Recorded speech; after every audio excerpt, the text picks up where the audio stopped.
Hi, I'm Brett Hickey, founder and CEO of Star Mountain Capital. I'm excited to be here today with Rob Kaplan, one of my former professors from Harvard Business School, to talk about leadership. Rob, thank you for joining. Great to talk to you, Brett.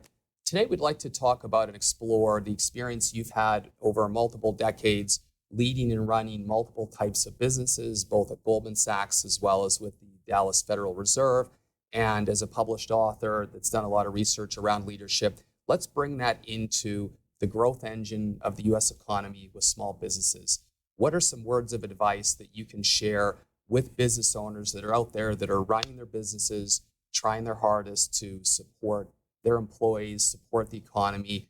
What's some things that you think might help them, especially as we overlay what type of a market environment we're in today? So there's usually three lines of questions I talk to business leaders about. The first is, what does your business do that's distinctive? And the answer is often, well, here's what we do. And I say, I know that's what you do and you've always done, but what about it is distinctive to where you differentiate yourself? And the issue always for businesses is technology and other trends are commoditizing things that used to be distinctive but are now not as distinctive. And you go through lots of examples. And so that's the number one question for a small business is, let's make sure we remember, here's what's distinctive. I know we could launch 2 or 3 new initiatives where we can generate revenue, but if it's not distinctive, you may be heading in the wrong direction. Stick with what's distinctive. That's number one. Number two question I always ask, given what that's distinctive, what are your 2 or 3 priorities? And people often say, well, let me tell you the 7 or 8 things. I mean, you lost me. You know, most human beings can't really focus that much on, and your employees for sure, can't focus on much more on 2 or 3 things. And sometimes the reason the CEO can't answer is they haven't thought about it enough. It may be technology building. It may be building your team. Maybe you have the wrong people in the wrong seats. And the biggest priority may be your leadership. And that gets to my third line of questions, which is, are you in or out of alignment with adding that value and achieving those priorities? And what I found is there's lots of reasons people are out of alignment.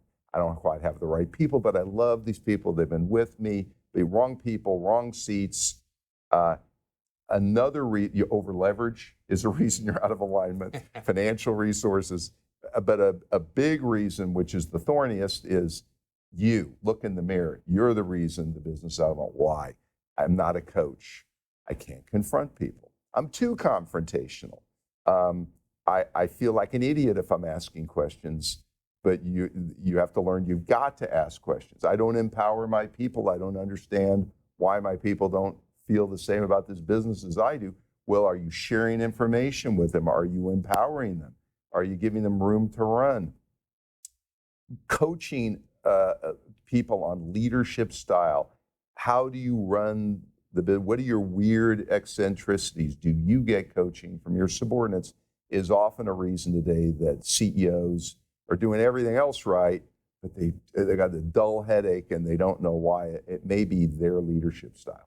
Yeah, it's helpful. And for those that are not familiar, there's a lot of great content that you've published. Much of it is actually for free on your YouTube channel, as we were talking about, but also some great audio books for those of you that might be cyclers or runners or something like that, and some good listening. The looking at yourself in the mirror and really evaluating yourself as a top-down certainly was impactful for me. And I know that the program that you helped lead with the Owner, President, Manager program at Harvard Business School, I found to be great, spending time with 150 CEOs roughly from around the world and really unpacking and evaluating your business, your leadership style. And I think there's, I'm sure, a bunch of other great it's like a big therapy session. So in the Owner President session, you'll have people walk in there and they're used to doing all the talking back home.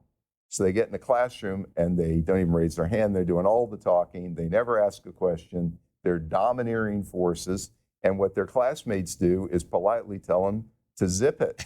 And they're not used to that. And usually after 3 weeks of living through this, they realize that maybe this is why I'm so isolated. I'm so domineering and so certain of myself and so in love with what my own views are this is why I can't, my people aren't empowered, and I feel so alone. And it's kind of an eye opener. It's like a big therapy session for CEOs. The other one that's been really helpful is the Young Presidents Organization getting together with a bunch of other CEOs and starting to become aware of how other people act and say, oh, gee, am I like that? Listening to what they don't like. Any other good kind of resources or tips that you think of, Rob? Listen, the one little, if I had to give you one tip or two tips, one, can you write down on a piece of paper, maybe the back of an envelope, your leadership style? Are you a coach? Do you confront people? Do you give feedback? Clear expectations? Is it a treadmill you're running through people all the time, or do you stick with people too long? Do you share information? All those things is a good exercise, just to be aware of it. And the second one is, can you write down on a piece of paper what I call your failure narrative? So there's the story of your life, there's the success story, which I don't even bother to talk to people about that because they have so much practice with the sales story that I don't even want to go there.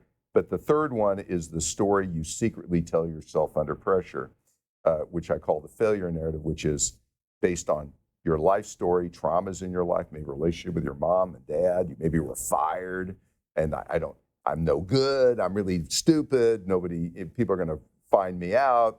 I don't trust anybody because I've been betrayed.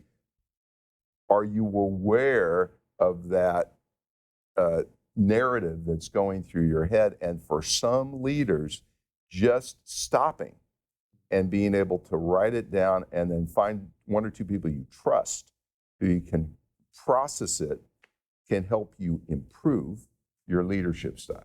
Do you think that makes you more aware of biases that you may inherently have and be less aware of as well as part of that process? For sure. And all of us, including me in particular, we all have blind spots and biases. And I find the more outstanding you are, your failure narratives and maybe your eccentricities may be very high, because most people don't become very successful if they don't have a burr in their saddle. So why did you work 70 hours a week for all those years? It's not normal. You're not that way. You can't be well adjusted and go like that. But that's how businesses get built. And then you get to a phase where you got to start understanding yourself better and build your company to the next stage. That's helpful. That's why one of the things that we love about the smaller businesses that we invest in is that drive, that engine, the burr in the saddle, as you say. Well, Rob, thank you very much. Leadership, Rob Kaplan, great to have you. Good to talk to you, Brett.